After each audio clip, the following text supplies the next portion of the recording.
ওনার wife complain করে যে উনি ইমোশনালি সাপোর্টিভ না, ওনার মধ্যে কোনো এমপ্যাথি নেই। সে তার ওয়াইফকে খুব একটা ইমোশনালি সাপোর্ট দিবেন না, কিন্তু উনি এক্সপেক্ট করেন যে ওনার ওয়াইফ সবসময় তাকে মাথায় তুলে রাখবে, সবসময় তাকে প্রশংসা করবে, তাকে বাহবা দিবে।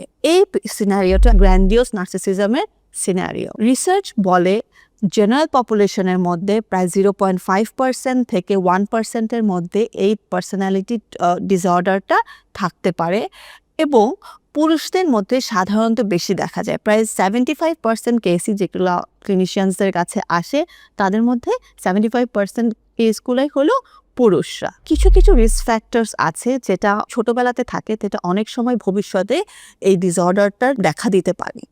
তার মধ্যে একটা হলো বাচ্চাদেরকে যদি ছোটবেলা থেকে অতিরিক্ত ওভার প্রেজ করে বড় করা হয়, সব সময় যদি বলা হয় যে তুমি সবচেয়ে স্পেশাল, তুমি সবচেয়ে ভালো, তোমার মতো ভালো নেই, মানে এই অতিরিক্ত প্রেজটা তখন ওভার ভ্যালুয়েশন হিসেবে কাজ করে।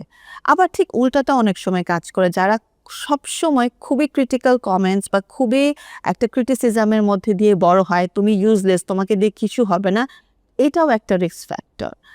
এছাড়া দেখা যায় যারা ইমোশনালি অ্যাবিউজ বা ইমোশনালি নেগলেক্টেড হয় অথবা কন্ডিশনাল লাভের মধ্যে দিয়ে বড় হয়, যে তোমাকে আমি ভালোবাসবো যদি তুমি এটা করতে পারো, তুমি যদি এটা আমাকে এরকম একটা রেজাল্ট বা এরকম করে দিতে পারো, তাহলেই আমি তোমাকে তুমি আমার ভালোবাসা পাবে। এরকম প্যারেন্টাল একটা কন্ডিশনাল লাভের মধ্যে দিয়েও যারা বড় হয়, তাদের মধ্যে অনেক সময় ভবিষ্যতে নার্সিসিস্টিক ট্রেটসগুলো দেখা দিতে পারে।